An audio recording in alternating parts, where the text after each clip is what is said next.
하나님의 집에서 심판을 시작할 때가 되었나니 만일 우리에게 먼저 하면 하나님의 복음을 순종하지 아니하는 자들의 그 마지막은 어떠하며 또 의인이 겨우 구원을 받으면 경건하지 아니한 자와 죄인은 어디에 서리요. 아멘. 아멘. 할렐루야. 예배 오신 여러분 주의 이름으로 환영합니다. 제가 9년 전에 이 미국을 왔었는데요.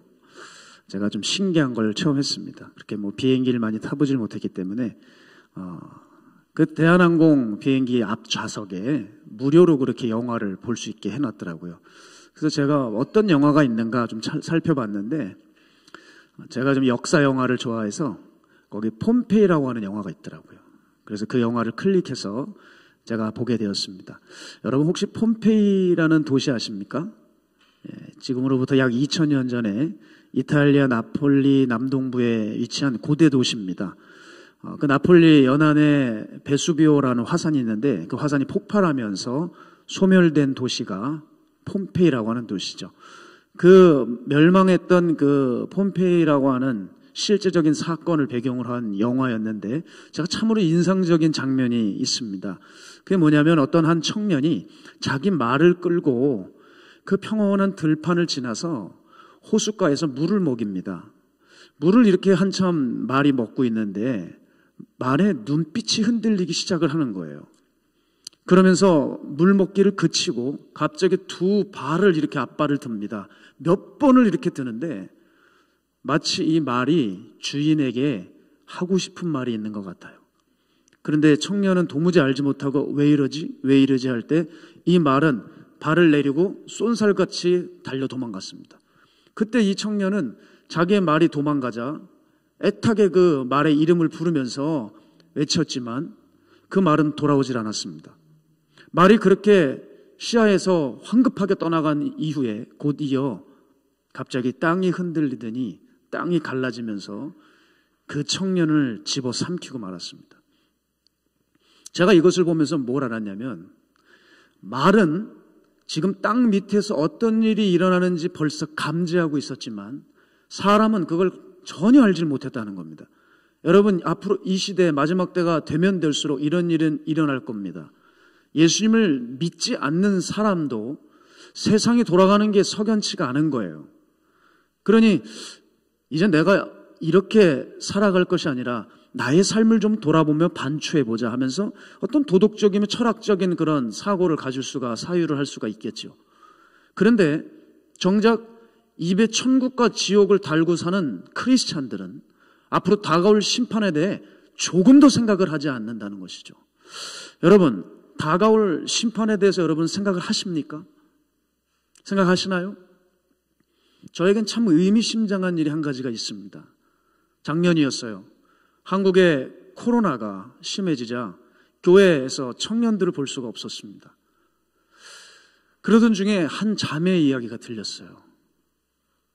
이 자매가 직장 생활을 마치고 돌아오는 길에 그만 차가 전복이 된 겁니다. 그러면서 심한 출혈과 뇌가 손상을 입어 급하게 병원으로 후송됐으니 기도 좀 빨리 해달라고 하는 긴급한 메시지를 받았어요. 제가 그래서 기도하고 있었습니다.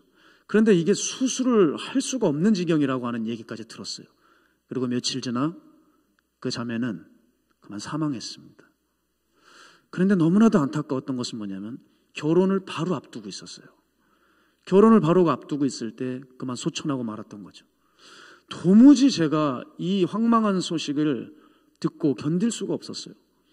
서둘러 빈소를 찾아가서 그 영정사진 앞에 섰는데 도무지 믿기지를 않는 거예요. 어떻게 이런 일이 일어날 수 있을까? 그러면서 제 마음은 다급해지기 시작했어요. 왜냐하면 코로나 때문에 그 청년을 교회에서 몇 달째 보지를 못했거든요. 그래서 이 청년이 어떻게 신앙생활을 했는지에 대해서 저는 알 수가 없어요.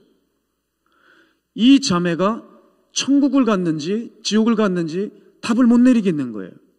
목사로서 고통스러웠고 저는 제 자신을 자책했습니다. 내가 조금 더 적극적으로 했었어야 해. 내가 조금이라도 전화신방을 해서 청년들을 깨웠어야 해. 목사로서 그렇게 마음이 아팠어요. 그리고 그때부터 저는 내가 이제 맡겨진 영혼들 더 적극적으로 살려야 되겠다 마음을 먹고 저희 교회에서 회심 시리즈라고 하는 타이틀로 매주마다 강력한 회개의 복음을 전하기 시작했습니다. 뭘 듣든지 아니 듣든지 뭘 이렇게 말씀이 세요 하든지 간에 뭐 또 요즘 이렇게 눌러대는 사람들이 많아요. 그러든지 말든지 간에 한 영혼이라도 정말 제대로 훈련시켜 천국 보내야 되겠다는 마음 아래 전 회개의 복음을 힘차게 전했습니다. 여러분 생각해 보십시오. 그 자매가 그렇게 죽을 줄은 아무도 몰랐어요. 그 자매를 알고 있는 많은 교회 성도들이나 청년들은 그 자매가 죽었다고 하는 소식에 넋을 잃고 말을 잃어버렸습니다. 멍하니 이게 뭔가 하고 있었던 것이죠. 여러분 그런데 이거를 아셔야 돼요. 하나님께서 왜 이런 사건을 직간접적으로 겪게 하실까? 왜 우리들 주변에 이런 일이 발생할까? 그것은 영혼의 추수날이 우리가 생각하는 것보다 빠르게 다가오고 있다고 하는 것입니다. 그걸 깨달으라는 거예요. 그런 의미에서 제가 여러분에게 심각하게 여쭤보고 싶은 것이 이 질문입니다. 여러분, 오늘 내가 죽어도 천국 갈 자신 있으십니까? 내가 신앙인인데 이 질문을 하며 그거에 대해서 온전하게 응답을 하지 않고 내 마지막을 준비하지 않고 산다면 그 인생은 가장 어리석은 인생이에요. 그래서 저는 저희 교회에 들어오시는 새가족분들을 교육할 때 제가 첫 질문이 이겁니다. 성도님들, 지옥을 믿습니까? 라고 여쭤요. 예수를 믿습니까? 전에 지옥을 믿습니까? 여쭤요. 왜냐하면 지옥을 믿어야 예수를 제대로 믿을 수 있습니다. 충격적인 건 뭔지 아세요? 나이가 그렇게 지긋이 먹으신 분들도 지옥을 믿냐고 하면 솔직히 목사님 아직 마음에 확신이 없습니다 하는 분들이 있어요. 여러분 이거는 그분 탓이 아닙니다. 왜냐하면 교회들이 강단에서 지옥을 얘기하지 않아요. 그러니 교회 생활하면서 전혀 지옥이란 단어를 듣지 못하는 거죠. 여러분 유튜브에 클릭해 보십시오. 지옥 얘기가 나오나? 이 단어가 나오나? 안 나와요. 제가 얼마나 찾았는지 모릅니다. 사실 그 피해자는 저도 마찬가지예요. 여러분 제가 신앙생활하면서 언제 지옥에 대한 생각을 한 줄 아십니까? 안타깝지만 목회자의 설교를 통해서 제가 지옥에 대한 생각이 든 게 아니라 정말 자그마한 이런 분이 계셨나 할 정도로 갑자기 등장하신 어느 한 남자 권사님을 통해서 그분의 간증을 통해 저는 지금까지 벌써 시간이 흘렀는데 지금까지 맞아, 지옥은 있어 하며 저는 그렇게 살아왔습니다. 이분이 어떤 얘기를 하시냐면 이 권사님이 눈이 장님이 되기 일보 직전이었습니다. 이제 안과 의사는 틀렸다고 시각장애인으로 살아야 된다는 거예요. 근데 주님을 극적으로 만나 눈이 보이기 시작하는 거예요. 그래서 불신자였던 분이 주님이 살아계시구나 하면서 신앙생활을 하셨죠. 그런데 이분이 예수님을 믿자마자 어떤 일이 일어나냐면 집에 작은 아버지라고 하는 사람이 그렇게 예수를 믿는다고 하니까 쫓아다니면서 핍박을 하는 거예요. 얼마나 못살게 굴고 구박을 하고 모욕을 주는지 내 작은 아버지지만 나 저 사람하고는 좀 인연을 끊고 살다가 나중에 만나야 되겠다 할 정도였답니다. 그런데 이분이 이제 때가 돼서 임종을 앞둔 거예요. 작은 아버지가. 그래서 이분께서 작은 아버지 댁을 방문했어요. 마지막에 인사라도 드려야 되니까. 가족들이 모여있는 그 방에 자기가 첫 발을 들여놓고 그걸 어떤 한 장면을 딱 보기 시작하는데 너무 무서웠답니다. 왜냐하면 지금까지 봤던 어떤 공포 영화보다도 이렇게 무서운 건 본 적이 없대요. 왜냐하면 그 당당했던 그 작은 아버지가 누워있으면서 갑자기 눈을 보며 어디를 한 곳을 응시하더니 손가락을 들면서 저게 왔다는 거예요. 하면서 입을 떨기 시작하는데 윗니하고 아랫니가 부딪히는데 이 소리가 옆에 있는 사람까지 너무 크게 들리는데 이게 너무 세게 부딪히다 보니 이빨이 부러지고 이빨이 뽑히더래요. 그러면서 입에서 피가 줄줄 흘리면서 저 사람이 오지 못하게 해달라고 살려달라고 하면서 눈을 부릅뜨고 그렇게 공포스러운 표정을 짓고 죽었다는 거예요. 자기가 그 장면을 보게 되면 잠을 못 잤대요. 너무나도 괴롭고 이게 생각이 나서 한동안 얼마나 고생을 했는지 모른대요. 여러분, 하나님의 심판은 바로 그분의 입술을 통해서 교인들에게 조금씩 알려지기 시작했습니다. 황당한 얘기 아닙니까? 여러분, 하나님의 심판은 반드시 옵니다. 그 심판은 모든 사람에게 단 한 명도 예외 없이 그대로 임할 것입니다. 인생들이 이 땅에 살면서 가장 실제적이고 가장 생생하게 겪었던 그 어떤 일보다도 심판은 더욱 실제적이며 더욱 생생해 여러분이 때 되면 반드시 모든 인생들이 직면해야 될 현실이라는 것이 심판입니다. 여러분, 이 중에서 10년 후엔 그 심판을 당해야 될 분 계시고 20년, 30년 뒤에 그 심판대에 서야 될 분들도 있을 수 있습니다. 저는 생각했어요. 왜 교회를 다니면서 사람들이 죄를 질까? 저는 이유가 간단했습니다. 지옥이 있는 걸 모르니까 저들이 저렇게 사는 거예요. 지옥이 있는 걸 모르니까 교회에서 그렇게 음란한 거예요. 없으니까, 지옥은 없는 거니까 찬양 인도자는 동성애를 해도 전혀 거리낌 없이 찬양 인도를 하고, 성가대 대장과 성가대 부원끼리 눈맞아 불륜을 저지르고 온갖 죄악들이 교회에 있는 거 아니겠습니까? 지옥이 있는 줄 모르니까 그렇게 이기적이고, 지옥이 없는 줄 모르니까 그렇게 자기 욕심에 꾸역꾸역 살아가고 있는 거예요. 지옥이 있는 줄 모르니까 예수님께 고마워하지 못해요. 십자가 얘기하고 구원 얘기하면 별로 감동이 안 와요. 그래서 사람들이 막 울고 그러면 저 사람 왜 울지? 하고서 구경하고 있어요. 왜 그런 줄 아세요? 지옥이 있는 줄 모르니까요. 제가 한국에 있을 때 뉴스를 보는데 지하철을 기다리고 있던 한 아주머니가 발을 헛디뎌서 이 선로에 굴러 떨어진 것입니다. 얼마나 위험한 상황이에요. 그때 옆에 있던 한 젊은 남성이 뛰어들어가서 그 아주머니를 붙잡아 일으켜서 올렸어요. 그리고 구출을 해냈습니다. 그리고 조금 지나자 열차가 불을 켜면서 달려오면서 두 사람을 쌩 지나가는 거예요. 여러분, 얼마나 아찔한 상황이겠어요. 그렇죠? 그때 여러분, 이 아주머니 입장에서 생각을 해보시죠. 이 남성에게 어떻게 얘기할 수 있겠어요? 눈물로 가슴을 쓸어내리면서 어떻게 하면 이 은혜를 갚을 수 있겠냐고 하지 않겠습니까? 평생을 두고두고 고마워하지 않겠습니까?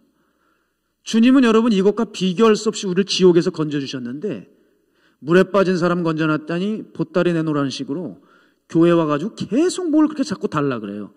여러분, 주님께 맡기신 거 있습니까? 그렇게 달라 그러게 해요. 내가 더 이상 달라 그럴 게 아니라 이젠 주님을 위해서 살아가야죠.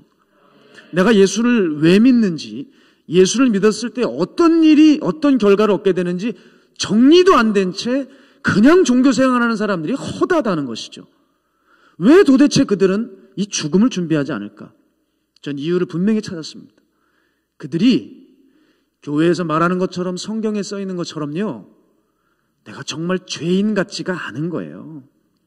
그래서 회개를 못해요. 죄인 같지가 않아요. 예배 때 잠깐 느끼는 부담감도 저 문 열고 아주 신선한 공기 마시고 하늘 쳐다보고 있노라면 내 안에 잠깐 찔렸던 죄 같은 것들 온데간데 없이 그냥 싹 사라져버리는 거예요. 여러분 기억하십시오. 이게 사탄이 하는 짓이에요. 아시겠습니까? 이게 마귀가 하는 짓입니다. 예배는 드렸어요. 복음은 들었습니다. 근데 심판은 나와 상관이 없는 거예요. 내가 뭘 그렇게 잘못을 했다고 저희는 아침부터 날 죄인이라 취급하냐.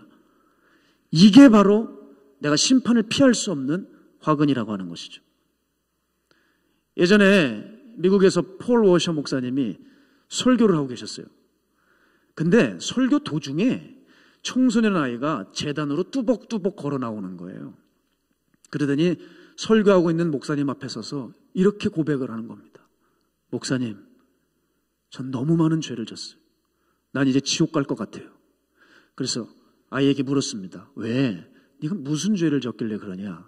했더니 제가 부모님 말씀에 불순종했습니다. 그러는 거예요. 그랬더니 청중에 있는 어른 성도들이 키득키득 웃고 저애 진짜 순진하다 그렇게 하고 있는 거예요. 그때 폴 워셔 목사님이 그걸 보시고 정색을 하시면서 웃지 마십시오. 웃지 마십시오. 오늘 하나님께서 이 아이를 통해 우리들의 이 죄의 심각성을 지금 말씀하고 계십니다.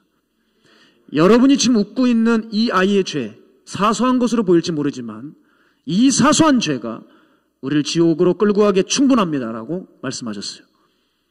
사랑하는 여러분, 이 말이 맞습니까? 틀립니까? 매우 성경적입니다. 여러분 마태복음 5장의 산상설교에 보면 주님이 지옥불에 들어갈 자가 있다 하셨어요. 그게 누군지 압니까? 형제에 대해서 욕하고 화내는 사람이라 했습니다. 너무 사소한 얘기 아니에요? 여러분 욕 한 번도 안 하시고 살았습니까? 한국에 가면요, 동물원 주인들이 많아요. 날마다 동물들이 막 다 튀어나와 입에서. 운전 조금 잘못하죠? 여기는 너무 좋더라고요. 도로가 여성들이 운전하기 참 좋은 곳 같아요. 네? 운전 연습하기도 참 좋고 뭐 뻥뻥 뚫려 있어요. 그러나 제가 사는 인천만 해도 장난이 아닙니다. 파란불이 켜졌는데요, 2초만 딜레이 하잖아요. 난리가 나요. 그리고 그냥 막 입에서 비타민C가 뚝뚝 떨어지고요. 저를 보고 그냥 확 노려보고. 여러분, 우리도 모르게 툭 하는 그런 말들 있잖아요. 너무 사소하지 않습니까? 그러나 그게 지옥 가기에 충분하다는 거예요. 네 눈으로 이성을 보고 음욕을 품었냐?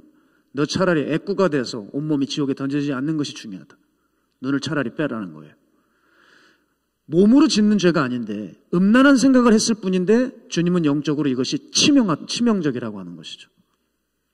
자, 여러분, 우리가 서슴없이 하는 말을 생각해 보시죠. 말 어떻게 해야 되겠습니까? 여러분이 뱉는 이 말이 하나님 보시기에 어떨까요? 마태복음 12장 36절에서 37절입니다. 함께 읽을까요? 시작. 내가 너희에게 이르노니 사람이 무슨 무익한 말을 하든지 심판날에 이에 대하여 신문을 받으리니 내 말로 의롭다함을 받고 내 말로 정죄함을 받으리라. 아멘.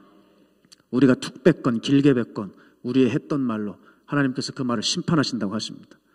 설마 이거 가지고 지옥 가겠어? 여러분, 이 생각했다가 한두 명이 지옥을 간 게 아닙니다.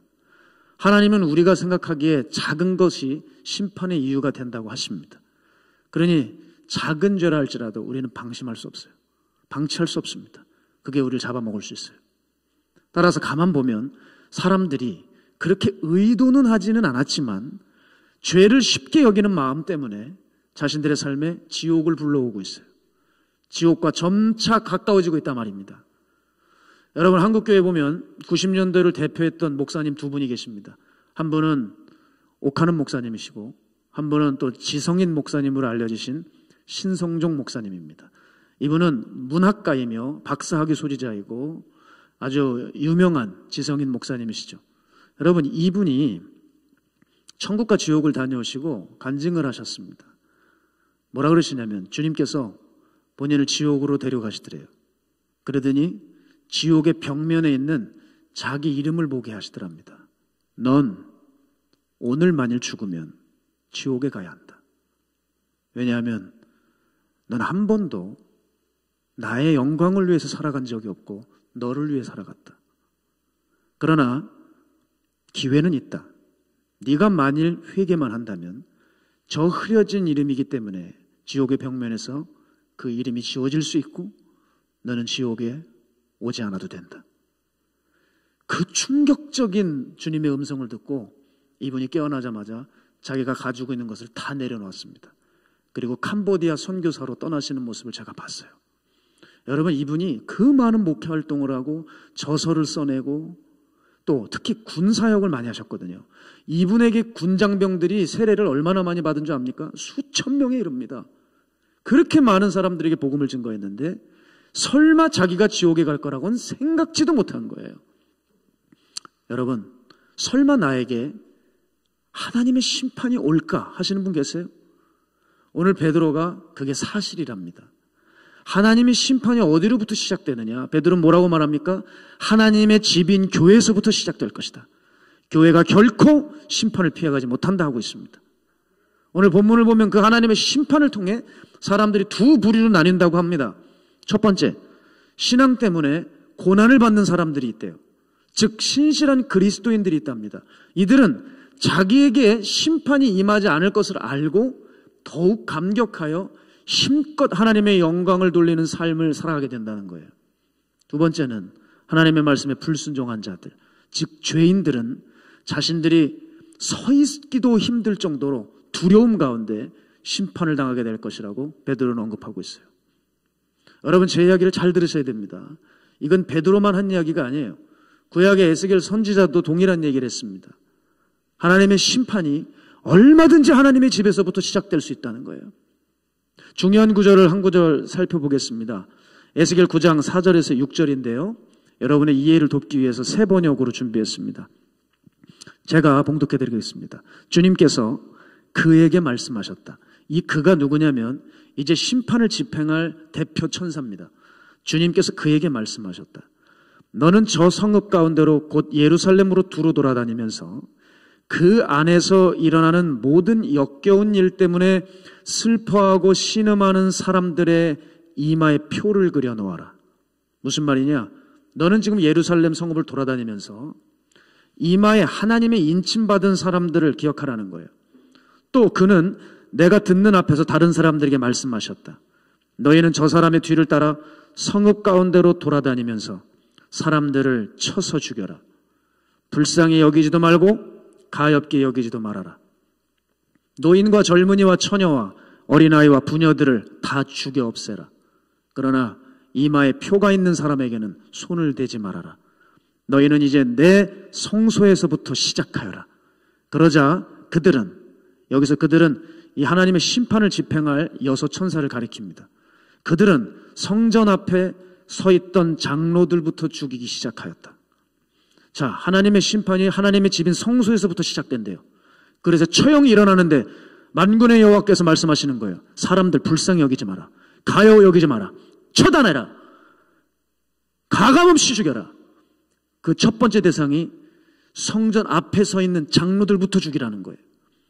여러분, 실제로 이 환상은요, 그대로 일어납니다. 주전 587년에 하나님께서 바벨론이라고 하는 도구를 통해 타락한 이스라엘의 종교 지도자들을 처형해 가셨어요. 하나님의 집에 과감없이 이렇게 하나님의 심판의 칼날이 돌았습니다. 여러분, 우리에게도 오지 않겠어요? 우리에게도 오지 않겠습니까? 제가 금요철회 때 말씀드린 95세 박현식 전사님께서 저에게 이런 말씀을 자주 하세요. 목사님, 내가 하나님 앞에 기도해 봤어요. 기가 막혀요.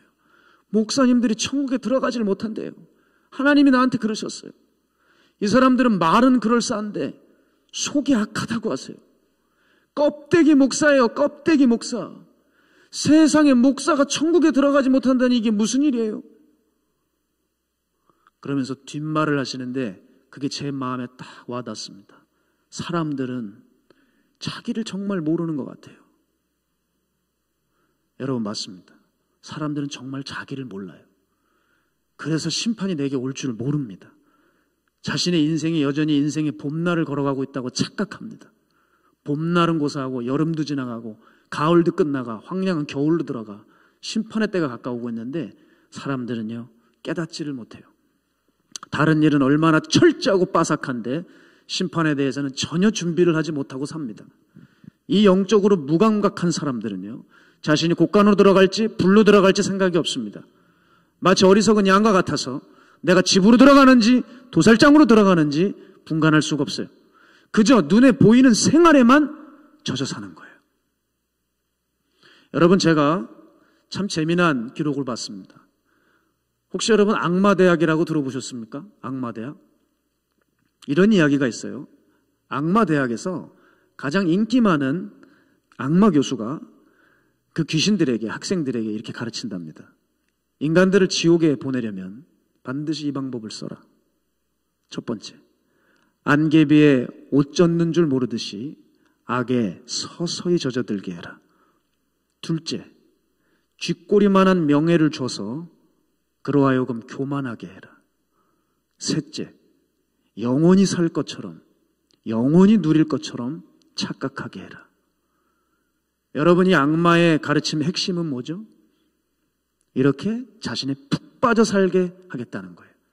나약한 육신마다 원하는 것이 있으니 그거 슬슬 원하는 거 다 줘라. 거기서 안개비 젖듯이 서서히 젖어들게 해서 자기의 갇혀 빠져나오지 못하게 하라는 거예요. 그러면 알아서 딴 길로 접어든다는 것이죠. 그러니 여러분, 우리들도 보십시오. 예배당에 있어도, 봉사를 해도, 성가대를 해도, 헌신하는 것 같아도 자기 생각에 푹 빠져 사는 거예요. 여러분, 동상이몽이라는 말 아시죠? 제가 예수 믿고 나서 제일 끔찍한 한자성어 같아요. 동상이몽. 같은 자리에 누웠는데 완전히 다른 꿈을 꾸고 있는 거죠. 진리는 쏟아지고 있는데 하나님과는 전혀 관계없이 완전히 세상에 그 뜬 세상에 꿈을 꾸고 있는 거예요. 주님께서 알곡과 가라지 비유를 통해서 이걸 명확히 보여주시죠. 밭에 알곡만 있는 게 아니야. 알곡과 가라지가 있어. 그 유명한 구절 여러분과 함께 나눠보고 싶습니다. 마태복음 13장 29절에서 30절입니다. 함께 읽겠습니다. 시작. 주인이 이르되 가만두라.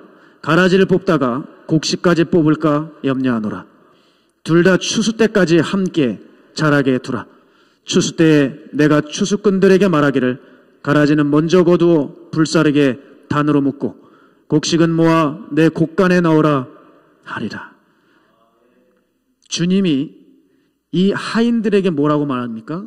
알곡과 가라지를 함부로 뽑아서는 안 된다. 왜냐? 어린 가라지하고 어린 곡식 이삭은 너무 비슷하게 생겼어. 니네들 수준에 그거 뽑다가 알곡인데 가라지인 줄 알고 뽑아버린다. 알곡인지 가라지인지 알곡인지 분간을 못한다는 거예요. 그러니 이게 무슨 말이죠? 너희들 수준으로는 진짜 신앙인이 누구고 가짜 신앙인이 누군지 알 수가 없어. 왜냐하면 진짜들과 같이 가짜들도 똑같이 앉아서 진짜처럼 하나님 섬기고 있기 때문에 너넨 몰라. 그러니 전문가인 내가 나타나서 그 추수날까지 기다려. 내가 그날에 제거하겠다. 이게 우리 주님이 하신 말씀이에요. 그럼 이런 생각이 들죠. 주님께서 이거 너무 오래 방치하시는 건 아니야? 가라지들을. 그렇게 질문할 수 있습니다. 근데 여러분, 가만두게 하는 게 벌입니다. 가만두게 하는 게. 죄를 평생토록 쌓았다가 한 방에 처형하겠다는 거예요. 여러분, 사람이 잘못을 했을 때 바로바로 지적하고 혼내는 사람들은 별로 무서운 사람이 아니에요. 어떤 사람이 무섭죠? 모른 척하고 있다가 때가 되면은 그냥 딱 모가지 끌고 가는 거예요. 그 사람 죽는 겁니다. 주님께서 가라지들에 대해서 이렇게 하시겠대요. 내가 계속 꿀떡꿀떡 참으마. 그러나 내 때가 이르면 그는 반드시 죽는다. 여러분, 실제로 이런 일은 하나님의 집에서 일어났습니다. 하나님의 성전지기인 제사장인 홈리와 비나스가 하나님의 성전을 엄청나게 더럽혔어요. 하나님의 성전과 제단에 올라오는 제물을 갈고리로 찍어 먹었고 성전에 있는 거룩한 여성들을 그 더러운 육신으로 만들어 버렸습니다. 게다가 그 아버지는 어떻죠? 그런 짓을 하면은 딱 불러다 놓고 네가 그러도 제사장이냐? 네가 그러고도 목사냐? 매를 대했어야 되는데 이걸 적극적으로 하질 않은 거예요. 그러나 물론 엘리가 할 말은 했습니다. 아들들아, 너에 대한 악한 소문이 내 귀에 들려온다. 그걸 멈춰야 한다. 그러나 그들은 듣지 않았다고 했습니다. 듣지 않았다. 아무리 말해도 듣지 않았다. 사랑하는 여러분, 저는 설교 사역하다가 두려운 게 한 가지 있어요. 아무리 얘기해도 듣지 않으면 홈리와 비너스인가? 그들의 영을 받았나 싶은 생각이 들어요. 왜 그들은 듣지 않았는지 사무엘상 2장 25절이 밝히고 있습니다. 여러분, 우리 함께 읽어보겠습니다. 시작. 사람이 사람에게 범죄하면 하나님이 심판하시려니와 만일 사람이 여호와께 범죄하면 누가 그를 위하여 간구하겠느냐 하되 그들이 자기 아버지의 말을 듣지 아니하였으니 이는 여호와께서 그들을 죽이기로 뜻하였습니다. 아멘. 여호와가 그들을 죽이기로 뜻하심이었더라. 죽이기로 작정하신 겁니다. 제가 그런 맥락에서 좀 충격적인 이야기를 지인에게 들었습니다.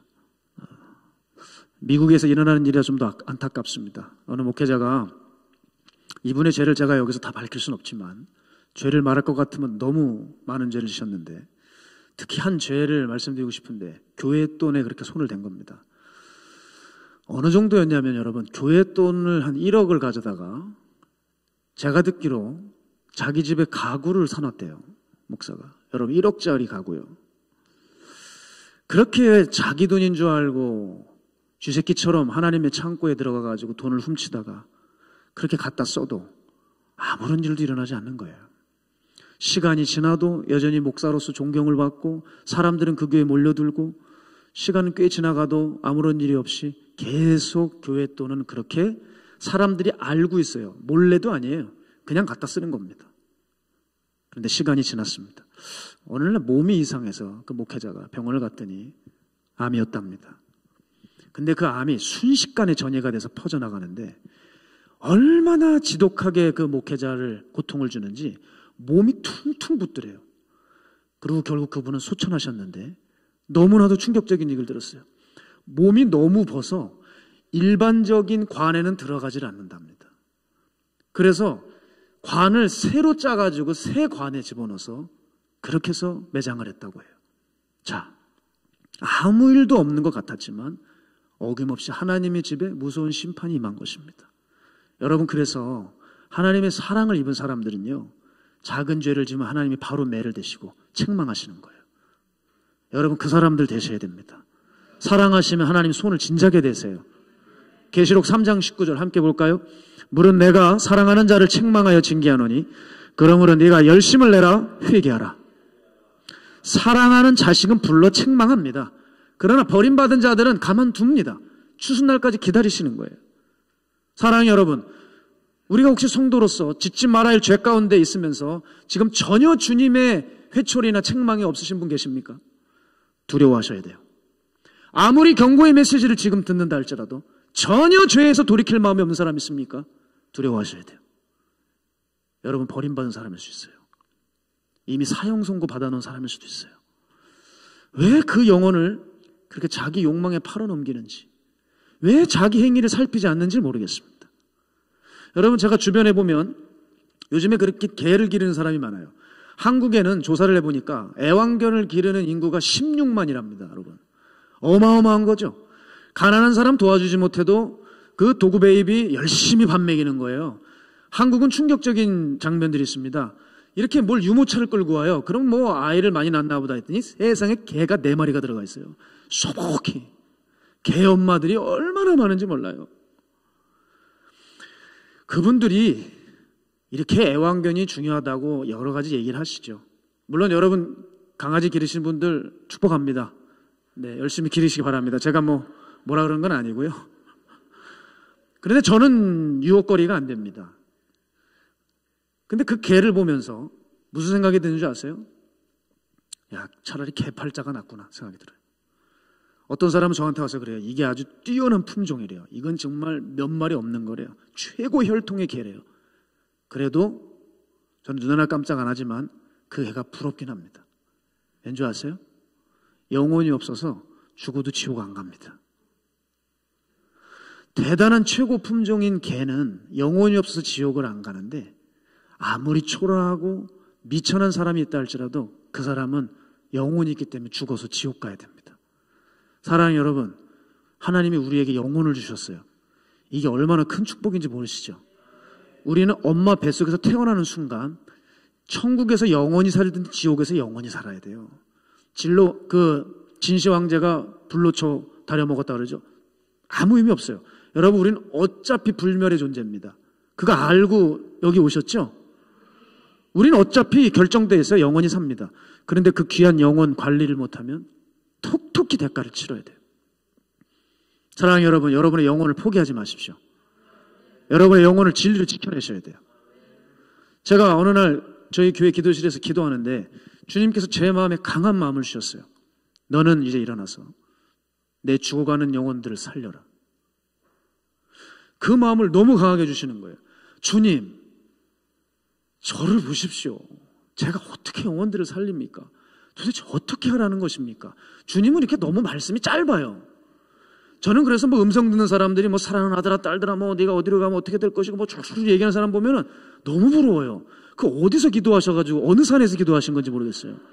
저는 아무리 기도를 해도 그렇게 짧게 분명히 말씀하시지 뭐 이렇게 길게 하신 적이 없어요. 저는 이게 수준이 별로라서 그런 것 같아요. 주님, 저 어떻게 살려요? 그때 제 머릿속에 생각이 지나가는데 네 교회 옆에 대학병원 있잖아. 거기 안병동을 보여주시는 거예요. 아, 그 죽어가는 영혼이 정말 죽어가는 저 영혼들을 말씀하시는 거구나. 저는 그때부터 일어나 저희 교회 옆에 있는 대학병원 안병동을 가기 시작했습니다. 하나님께 순종을 하자 하나님께서 때마침 딱 하나님의 사람을 붙여주시는데 그게 누구냐면 그 암센터 앞에 있는 야쿠르트를 파는 성도님이셨어요. 야쿠르트 판매를 하는 야쿠르트 아줌마 있잖아요. 그분이 아주 절실한, 아주 신실한 크리스찬이신데 수년간 안병동을 다니며 사람들에게 복음을 전한 전도자시더라고요. 이분을 저를 딱 붙여주셨어요. 그러면서 이분이 저에게 여러 가지를 알려주셨습니다. 목사님, 간호사들 눈에 띄면 안 돼요. 간호사들에게 만약에 복음 전하다 걸리면 목사님은 다시는 이 안봉동 못 들어온대요. 그래서 그분이 말씀해 주시는 걸 잘 듣고 기억하면서 그분과 함께 소위 007 작전을 펼쳤어요. 다 기도해주고 나하고 기도하고 나하고 또 아닌 척하고 뭐 아주 그 뭡니까 옆에서 돕는 사람인 것처럼 뭐 호스피스인 줄 알고 다 가서 하고 그러면서 또 얼른 도망가서 또 기도해주고 이 삶을 살았어요. 그런데 제가 잊지 못하는 젊은 부부가 있었습니다. 잊지를 못해요. 한 장면을 제가 봤는데 아내는 췌장암 말기예요. 머리가 다 밀렸습니다. 그때 남편이 모자를 쓰고 있었는데 그 아내를 보면서 여보 힘들지? 이러면서 자기 손수건을 가지고 밀려있는 머리에 송송 맺혀있는 식은땀을 이렇게 아내를 닦아주더라고요. 아이는 아무것도 모르고 그냥 그렇게 재미나게 놀고 있었습니다. 그래서 제가 좀 기도 좀 해드리겠습니다. 그랬더니 불신자셨는데 기도를 해달라고 하세요. 제가 그 축축해진 그 아내분의 머리를 놓고 기도를 해줬어요. 그런데 불신자인데도 아멘 아멘 하시는 거예요. 그리고 손을 떼서 저는 인사를 드리고 나오면서 자꾸 마음이 가서 한 번 돌아봤는데 그 장면을 잊지 못해요. 그 남편이 아내를 바라보는데 그렇게 슬픈 눈빛으로 보더라고요. 제가 나오면서 이런 생각이 들었어요. 하나님, 저 안병동 전도 못하겠어요. 왜냐하면 이게 그 가족들의 슬픔이 제게 전이가 돼요. 지금도 좀 힘든데 너무 생생해서 마음이 너무 힘든 거예요. 그래서 터덜터덜 걸어 나오는데 한 블록 지나지 않아 대형 고깃집이 있습니다. 근데 그 고깃집은 겉면이 창문으로 되어 있어서 안이 훤히 다 들여 보여요. 제가 그걸 딱 보는데 그 안에서 뭐 완전히 먹고 마시고 즐기고 있는 사람들 모습이 있는 거예요. 정말 기가 막히더라고요. 한 블록 차이로 한 가정은 이제 마지막을 준비하고 죽음을 준비하고 있었고 이 고깃집은 언제 뭐 세상 어떻게 돌아가는지도 이든 채 먹고 마시고 즐기고 있었어요. 저는요 이런 생각이 들더라고요. 마지막을 준비하는 그 암 환자보다 그 식당에 있는 그 수많은 사람들이 너무 안타까웠어요. 저들도 언젠간 죽을 텐데 저거 천년만년 살 줄 알고 저렇게 오늘 즐기자 한턱 놀아보자 하고 있구나. 저들에게도 심판이 올 텐데 저들도 언젠간 그 심판주를 만나게 될 텐데 그러면서 제가 저희 교인들이 그렇게 생각이 나는 거예요. 과연 내 교인들은 어떻게 될까? 정말 내 교인들은 정말 다 구원받을 수 있을까? 그렇게 주일마다 진리의 복음만 외치고 천국 지옥만 얘기하는데 피리 소리가 들려도 춤추지 못하고 슬피 우는 소리가 들려도 가슴 치지 못하는 혹시 영적으로 완전 죽어버린 교인들이 우리 교인들은 아닌가? 그 절망 가운데 보도블록을 세면서 왔던 기억이 나요. 여러분 두려움 중 가장 큰 두려움은 심판의 두려움입니다. 사람은 이 심판의 두려움 앞에 서면 감당을 할 수가 없어요. 오늘 베드로가 18절에 말하잖아요. 또 의인이 겨우 구원을 만일 받는다면 경건하지 아니한 자와 죄인은 어떻게 서리요? 도대체 어디에 서리요? 따라서 여러분 우리에겐 예수의 십자가가 필요합니다. 심판을 알면 알수록 그분의 죽음은 너무나도 고귀하고 그분의 희생은 너무나도 값져요. 내가 그분을 구세주로 영접하고 그분이 나의 주인이 되어주시는 것, 주님께서 나와 더불어 먹고 나는 그분과 더불어 먹는다는 이 주님과의 이 연합이 되면 우리 놀라운 사람이 돼요.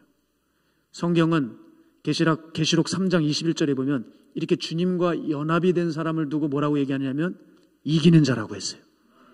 이기는 자요, 여러분. 주님과 연합하는 게 이기는 자래요. 뭘 이길까요? 죽음을 이긴 거예요. 심판을 이긴 거예요. 전 너무나도 이 구절의 은혜를 많이 받습니다. 사랑하는 여러분, 저는 그래서 오늘 이 설교를 하며 여기서 누가 구원의 주인공이 될 것인가? 누굴까? 그거는 교회가 구원의 메시지를 증가할 때 이 기회를 놓치지 않는 사람입니다. 여러분, 저는 이렇게 생각해요. 신앙에 있어서 중요한 요소는 타이밍입니다. 타이밍.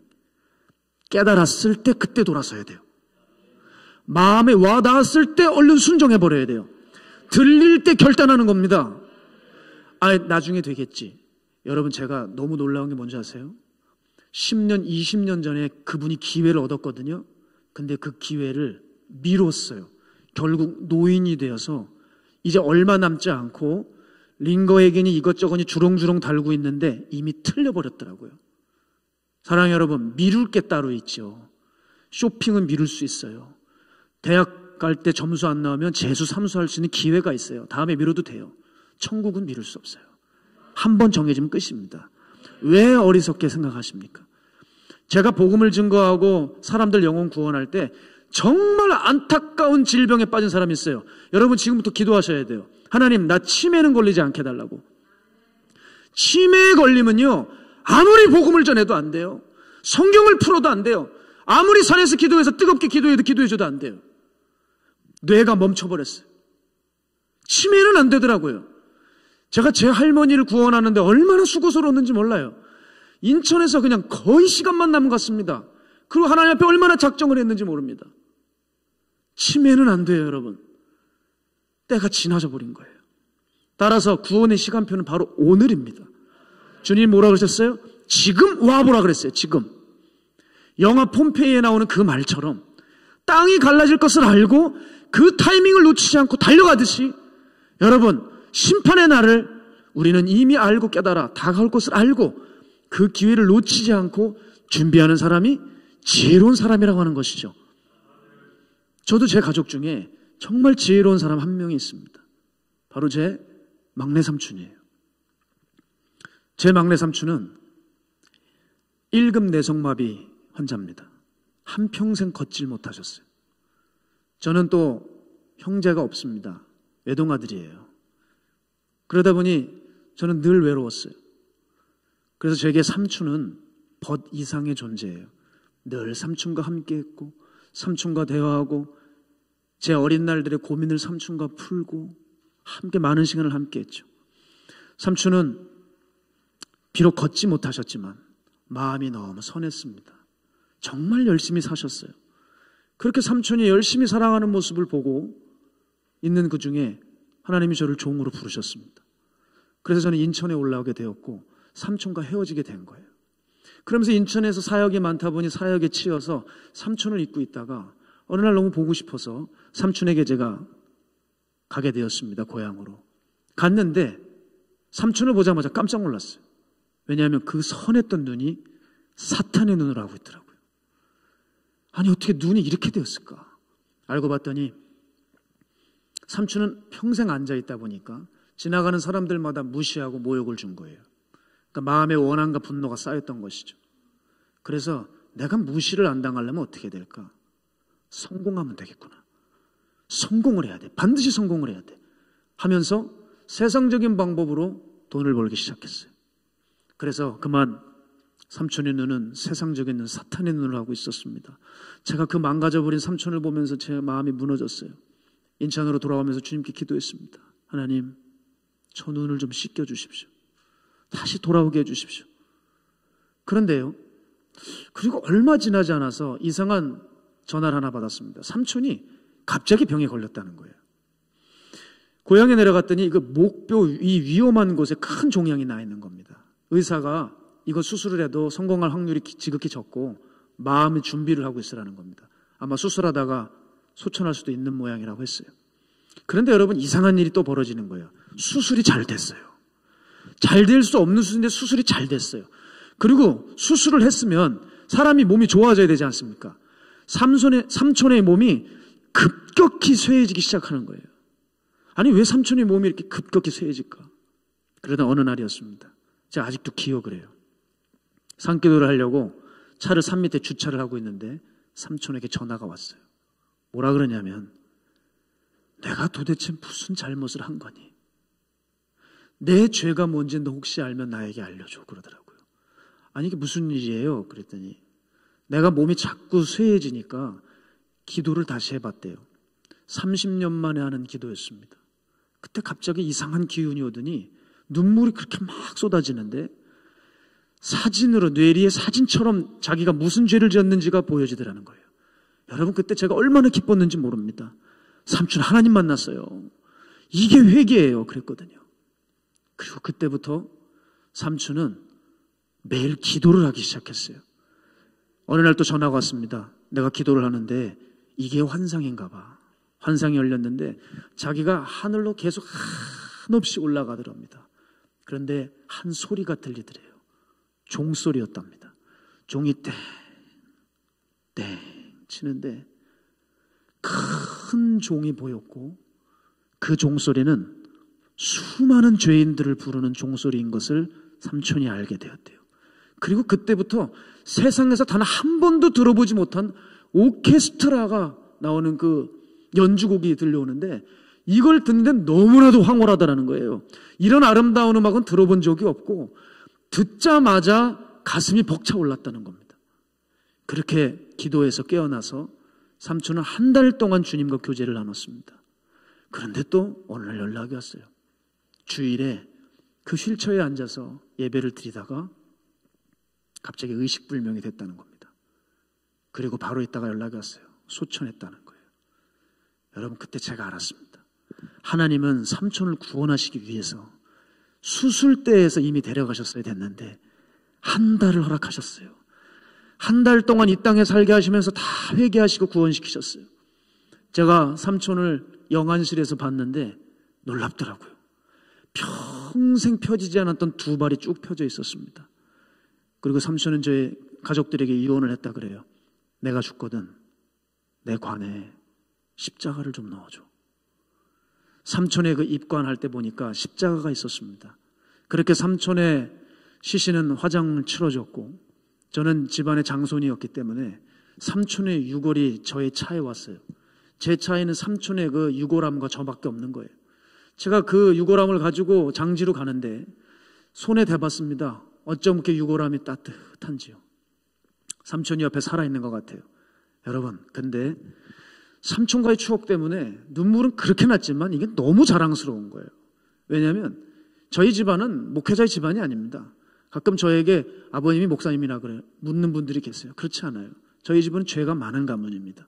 그런데 하나님이 저를 종으로 부르신 것도 기적이고 이 집안에 우리 삼촌이 천국을 1호로 입성을 한 거예요.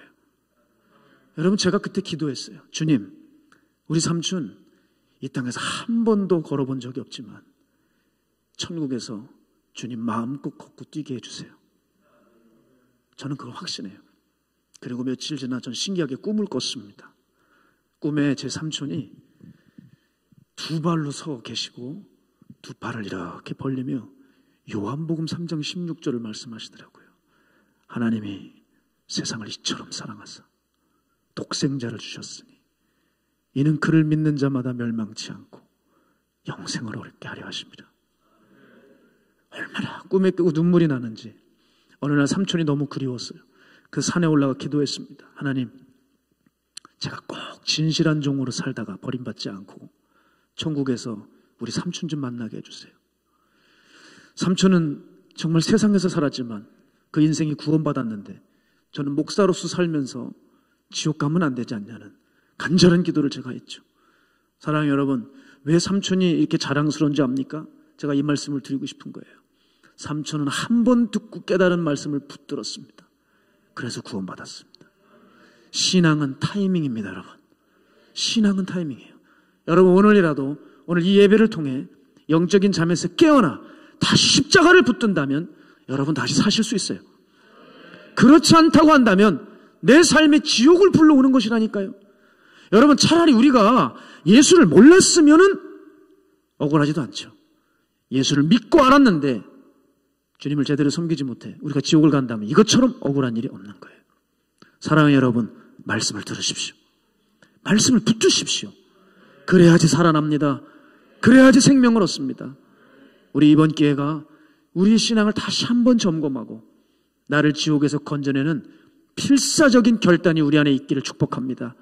그래서 여러분, 이 교회에서는요, 사람들이 살아났다는 소리만 들려오고 영혼의 새날을 맞이하는 사람들과 함께 모여 연합하여 기도하며 세상을 향해 나아가 주의 복음을, 우리가 그토록 사랑한 주의 복음을 증거하고 영혼들을 지옥에서 건져내는 놀라운 구령의 열정으로 여러분 한 분 한 분 정말 주님 은혜 가운데 세워주시기를 축복합니다.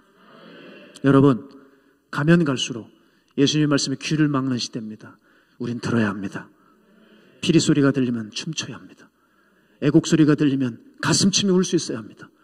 다가올 심판의 메시지가 들리면 심판을 준비할 수 있어야 합니다. 사랑하는 여러분, 저는 이번에 이렇게 주일로서는 마지막 설교지만 오늘 제 메시지를 기억해 주신다면 너무나도 감사할 것 같아요. 다가올 심판을 준비하십시오. 죽음을 준비하십시오. 그날은 곧 오게 됩니다. 우리 시간 함께 기도하며 나가길 소망하는데요. 우리 시간 기도할 때 사랑하는 하나님, 오늘 부족한 점 하나님의 마음을 잠시 전했습니다. 다가올 심판을 준비하지 않는 사람들이 너무 많습니다. 습관에 타성에 젖어 교회에 앉아 있습니다. 주님, 우리의 믿음을 다시 한번 일깨워 주시옵소서. 비리 소리가 들려올 때 반응하게 해주십시오. 남들 회개하며 울 때 구경하지 말고 내 죄를 치며 회개할 수 있는 우리들 모두가 되게 하여 주시옵소서. 오늘 이 시간 주님께서 다시 한번 우리를 살려주시는 이 날이 되어야 됩니다. 주님, 우리를 기억하여 주시옵소서. 주님, 우리를 살려주시옵소서. 우리 주님 이름 한번 외치고 통성으로 기도하겠습니다. 주여, 살아계신 하나님, 하나님, 우리 삼촌이 하나님 주신 그 은혜 한 번으로 돌아섰습니다. 내 죄를 주께서 깨닫게 하셨을 때 하나님 그 즉시로 하나님 회개하며 기도할 때 하나님 그 영혼은 주님 앞에 갔습니다. 그러나 이 땅에 수많은 날들을 예수 믿는다고 하지만 하나님 한 번도 주님 진지하게 진리의 말씀을 생각한 적 없고 날마다 내 마음에 찔리는 것만이나 그 죄들은 도려내지 않는 하나님 발의 죄인은 이미 내 삶의 지옥을 불러들이고 있는, 지옥 갈 필요도 없이 이미 지옥으로 살아가는, 이미 저주받고 버림받은 수많은 이 땅의 교인들이 있습니다. 주여, 흔들어 깨워주십시오. 당신의 아들을 잡아 죽이실 만큼 우리를 살리시기 위한 그 하나님의 열심을 우리가 알아. 이제 하나님 내게 주신 이 생명, 하나님 너무나도 귀하게 여기며 이 생명을 지키고, 예수 생명 내 생명, 예수 나라 내 나라, 오직 그 믿음으로 우리 인생을 아름답게 기억할 수 있도록 붙들어 주시옵소서. 성령님 함께 해줄 줄 믿습니다. 우리를 기억하여 주십시오. 우리가 이제 거듭나게 해주시옵소서. 우리를 천국 백성으로 삼아주시옵소서. 또 들었던 얘기, 또 진부한 얘기라고 감히 주님 앞에 말하지 않게 해주시옵시고, 내가 준비도 하지 않은 채 안다고 하는 것은 자기 기만에 빠져 있는 것입니다. 우린 가라지로 지옥에 불에 던져질 수도 있어. 두렵고 떨림으로 이 말씀 받게 해주시옵시고, 여기 있는 이 죄인부터 하나님 다가올 심판에 대해 준비하며 제 삼촌이 만난 하나님, 그리고 그 결단, 하나님 이 종, 또 여기 함께한 우리 모든 귀한 성도들, 그 귀한 길 걸어갈 수 있도록 성령님 함께하여 주시옵소서. 사랑하는 하나님, 내가 본다고 하나 보지 못합니다. 내가 듣는다고 하나 듣지 못합니다. 내가 깨달았다고 하나 깨닫지 못합니다. 내가 정말 보고 듣고 깨달았으면 살았어야 됩니다. 그런 말들 할 수 없습니다. 그렇게 이기적으로 살 수 없습니다. 그렇게 숨어서 죄 지을 수 없습니다. 그렇게 사람 눈치나 보고 사람에게 인정받으려고 하는 삶 진작에 버렸을 것입니다. 하나님, 우리의 영적인 민낯을 드러내 주심을 감사합니다. 하나님, 차라리 지금 다 들통나서 여기서 고침받는 게 낫지, 그날 심판대에서 다 드러나게 되면 그때는 하나님 돌이킬 수가 없습니다. 주님, 이 땅에서 들키게 해 주시옵소서. 이 땅에서 걸리게 해 주시옵소서. 이 땅에서 죄가 보이게 해 주시옵소서. 그래서 하나님, 그날에 가서 주님께로부터 불호령을 듣지 않는, 다시는 돌이킬 수 없는 최후를 맞지 않도록 가장 지혜로운 우리들이 되어 그 하나님의 사랑과 은혜로 다시 한번 일어날 수 있는 우리 모두 되게 하여 주시옵소서. 주님, 흔들어 깨워주시고 영적인 잠에서 자고 있는 사람들 이렇게 세워주시고, 내가 맞다고 생각하는 영적인 교만들, 아무런 영적인 실력도 없으면서 있는 것 같은 영적인 허세들 십자가에다 못 박고 그저 가련하고 가난한 영혼 되어 그저 주님을 찾고 또 찾는 거룩한 주의 백성들로 일어나게 하여 주시옵소서. 오늘 그 하나님의 사랑이 이곳 가운데 있습니다. 그 사랑에 힘입어 주님 우리들 다시 일어나기를 소망하오니 주여 이 죄인을 받아주시고 우리를 기억하여 주시옵소서. 살아계신 예수님의 이름으로 감사드리며 기도했습니다.